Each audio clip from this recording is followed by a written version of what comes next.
I'm BlueJink, and today we are taking a look at the physical Trailblazer. So for these showcases, we are going to be looking at their information and then throwing them in some content, seeing how well they can do or how well they can't do. Now, the physical Trailblazer is actually pretty good. The Trailblazer in general is surprisingly really good for being a free-to-play character that you get right away. But being able to upgrade her through multiple other means, being able to change her class in different ways, makes her really, really good. Today, however, we're looking at her initial class, the physical version. Now, she is excellent. She is very simple, however, which means that she is easy to use, but she doesn't really have a whole huge ceiling. She's good, but she's not really going to carry you through content. Now let's just take a look at her details here. We'll be looking at her skills primarily. But of course she is of destruction, which is like kind of like a bruiser type, right? She deals good damage, but not as big as damage as like members of like the hunt. She can take some damage, but of course not as much as like those of preservation. Right, she's good. She's just well-rounded. She deals some AoE damage. She deals some single target. Not as crazy single target, not as crazy AoE as others, but you know, good. It's a well-rounded class, or path, I guess. It's basically a class, though. So first we're going to take a look at her technique. So her technique is Immortal Third Strike, which immediately heals all allies for 15% of their respective max HP. This is good. Don't get that twisted. This is a good ability. Simulated Universe is basically a battle of attrition. Being able to give a good heal to your allies multiple times throughout that is good. Forgotten Hall memories, right? Near the end of those, you know, you're fighting multiple enemies and you actually have time to use techniques in between those fights. Getting a little bit extra health can really, really, really help you. This is good. Simple, but good. Next up is her talent, which is basically her passive, which I'll probably call it unless I really think about it really hard. But anyway, so her talent is Perfect Pick Off. So each time after this character inflicts weakness break on an enemy, attack increases by 15%. This effect stacks up to 2 times. The extra she gets from her dupes, I will not go over until we get to the actual dupe section, but know that this does get stronger, but you know, it's very simple. It's a good tutorial character, right? You want to break your enemies. You want to give them the weakness break to get that damage over time and everything like that, right? This helps you it gives you extra incentive to do that, to help teach you how the game actually works. Her basic attack is a single target, deals physical damage equal to 80% of the Trailblazer's attack to a single enemy. It's good, it's fine, it's simple.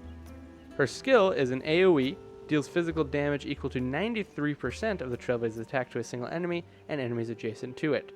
What's nice about this AoE, because you know it is an AoE, 3 enemies, up to 3 at least, right, is that it doesn't have any fall-off damage.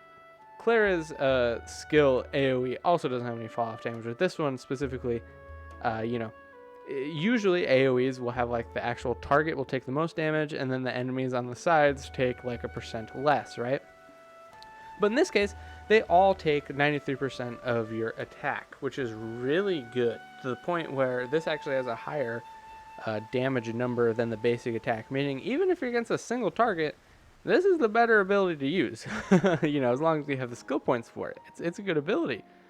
And her ultimate is, yet again, even the simplest ultimate, because it just enhances, this basically is just a weirder way to show this exact information down here.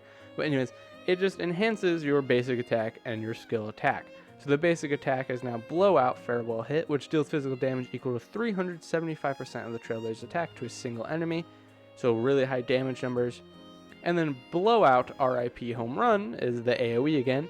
Deals physical damage equal to 225% of Trailblazer's attack to a single enemy. And then this one does have fall-off damage, because it only does physical damage equal to 135% of Trailblazer's attack to enemies adjacent to it.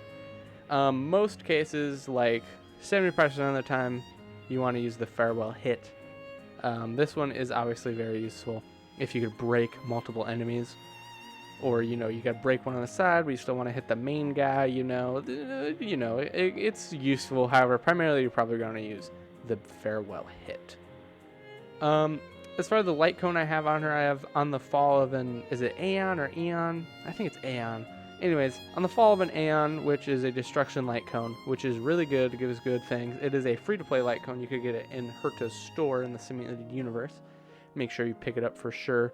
Do not spend your freaking coin things on the tickets before you get all this stuff, that's for sure.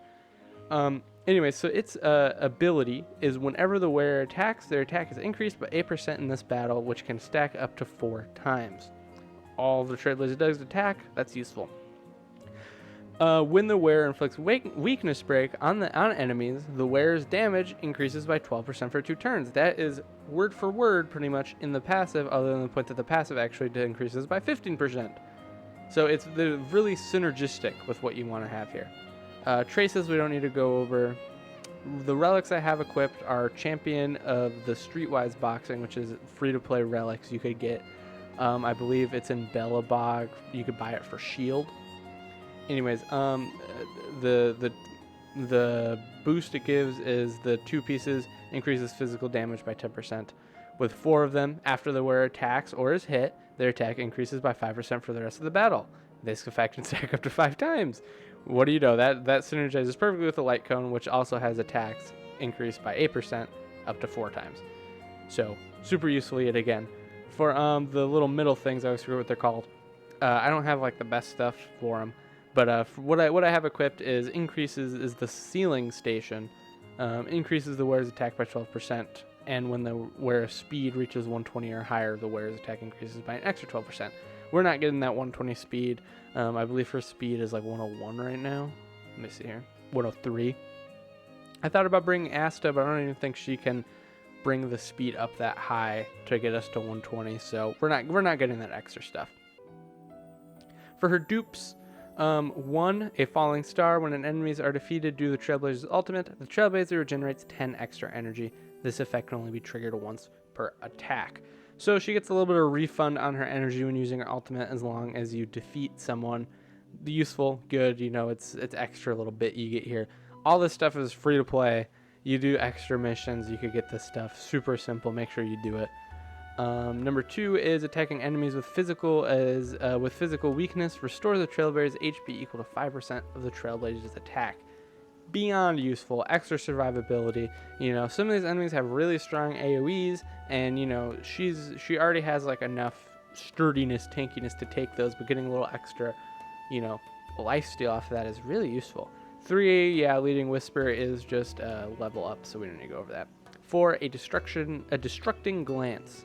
When attacking an enemy with weakness break, crit rate is increased by 25%. Yet again, you wanna tag people with weakness break anyways. You wanna get the weakness break off on them. Just yet again, further incentive, further goal to do that. Perfect tutorial character like this. 5, a surviving hope is just level ups. And 6, a trailblazing will. The Trailblazer's talent is also triggered when they defeat an enemy. Essential. That is so good.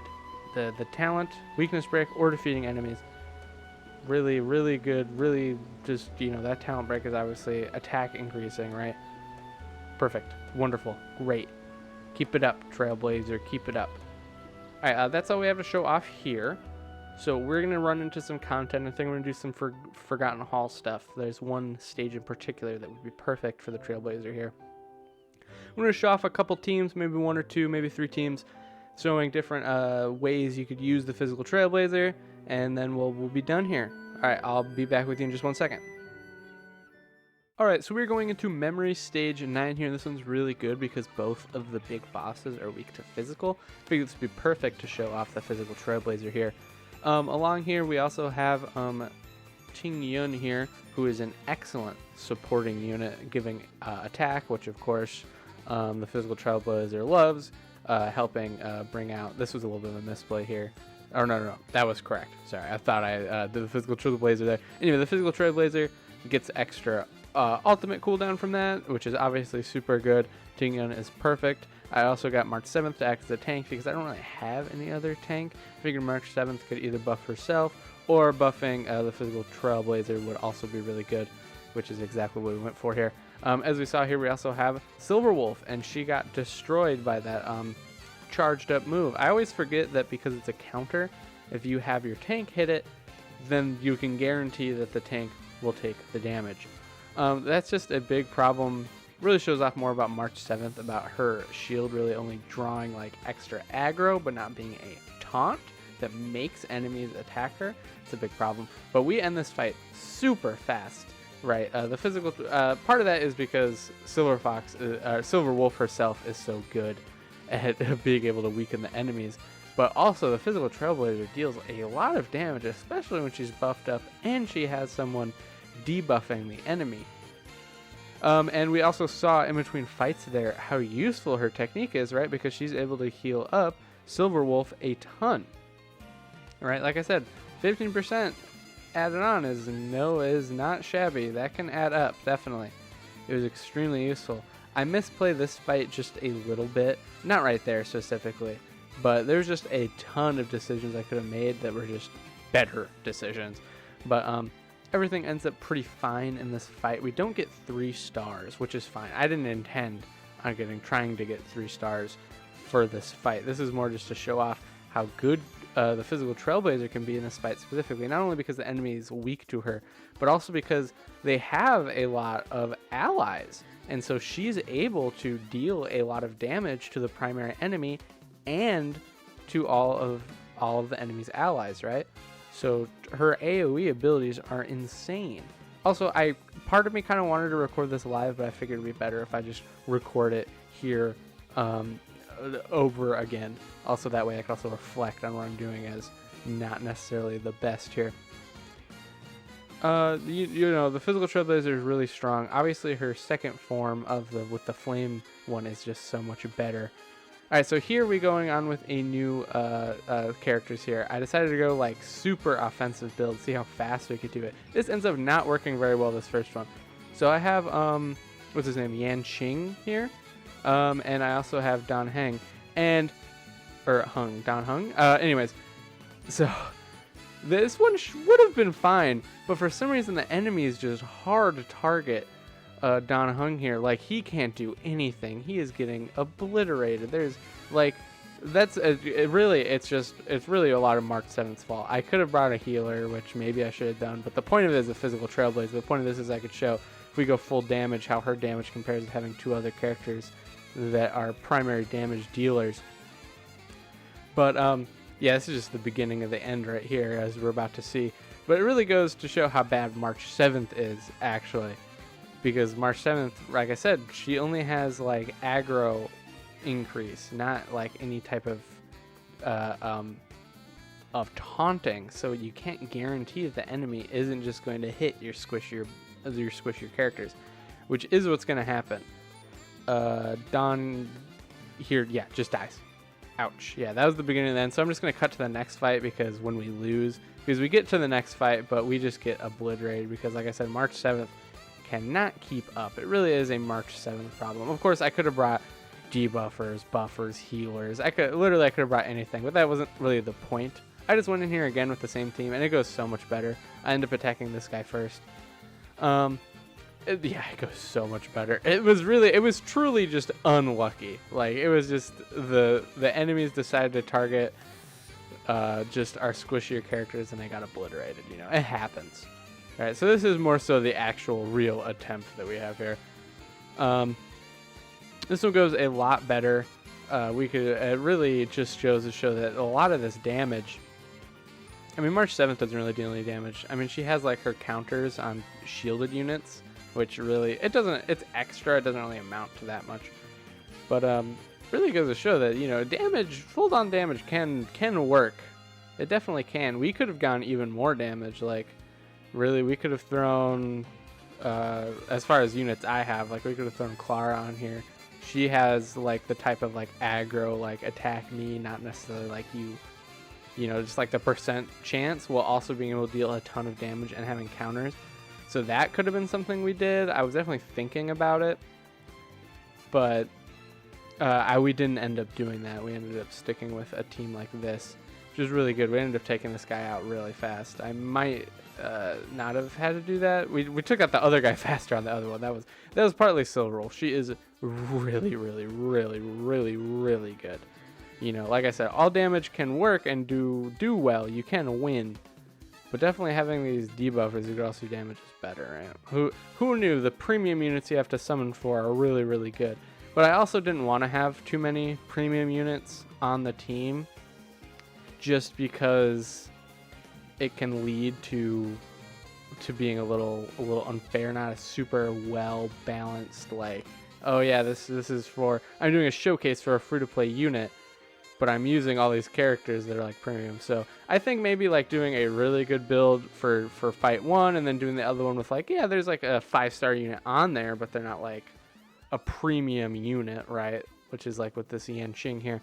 But yeah, definitely maybe on the next showcase I'll do one that is all like full free to play, like only 4-star build here, and seeing how well they do. We could definitely do that. All right, so yeah, this guy, the having 2 units that do the freezing is really, really good. Having March 7th and Yanqing here, just putting them in like just continuously freezing them over and over again. You could definitely put them in a little bit of a freeze lock if the RNG is lucky enough for you, which happens quite a bit. These guys get frozen quite a bit, and having them lose a turn like that pretty much through the freezing is really good. We end it right here. This is a really good fight for these guys. So hopefully that showed you a little bit what the physical Trailblazer can do as far as being really good. They carried those 2 fights. That first one and the second one, they were the only real damage dealer unit, and they were insane. To be fair, they were kind of like wanked a little bit, right? Like they had Tingyun continuously buffing only her. You had Silver Wolf, which obviously debuffs, allowing you to do more damage and everything like that. And March 7th was just kind of there, but she adds on a little bit extra as well. So yeah, you could see this physical Trailblazer is really good. Do not forget about that technique, especially in Simulated Universe. I don't really want to have to do those in the showcases because they take so long, but maybe I will for some other characters. But do not forget about that technique. It is good.